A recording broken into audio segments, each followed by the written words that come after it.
Good morning, everybody. Have a nice morning today. Have a very nice time with my English class at the beginning of the day. Welcome. You are most welcome to my digital classroom, your spoken English class. Spend just 2 or 3 minutes a day here in my class and be a fluent English speaker very shortly.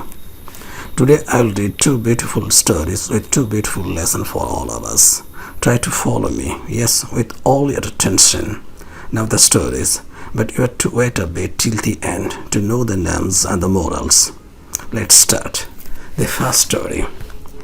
A fox in some unaccountable fashion got his tail entangled in a thicket which held him so closely as though he had been caught in a trap.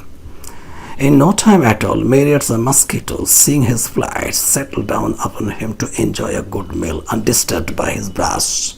A hedgehog, who chanced to be strolling by, felt sorry for the fox and approached him, saying, "Friend Fox, you seem to be in a most unfortunate situation. Would you like me to make you more comfortable by driving off these blood-sucking pests?" But to the hedgehog's surprise, the fox replied, "No, thank you, my good friend, but I beg you not to disturb them." "And why not?" persisted the well-meaning hedgehog. "Well, you see," replied the fox, "these mosquitoes, which you see have already drawn their fill of blood. If you chase them away, a fresh swarm of hungry ones will descend upon me, and they will not leave a drop of blood in my body."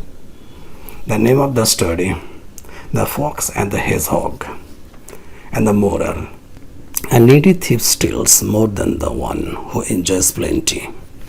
The second story: a bitter quarrel arose between the horse and the stag in the days when both creatures roamed wild in the forest. The horse came to the hunter to ask him to take his side in the feud.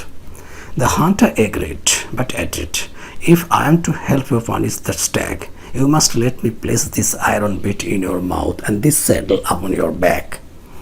The horse was agreeable to the man's conditions, and he soon was bridled and saddled. The hunter sprang into the saddle, and together they soon had put the stag to flight. When they returned, the horse said to the hunter, "Now, if you get me off my back and remove the bit and the saddle, I won't require your help any longer." "Not so fast, friend horse," replied the hunter. "I have you under bit and spur, and from now on you shall remain the slave of man." The name of the story: The Horse and the Stag. Moral: liberty is too high a price to pay for revenge.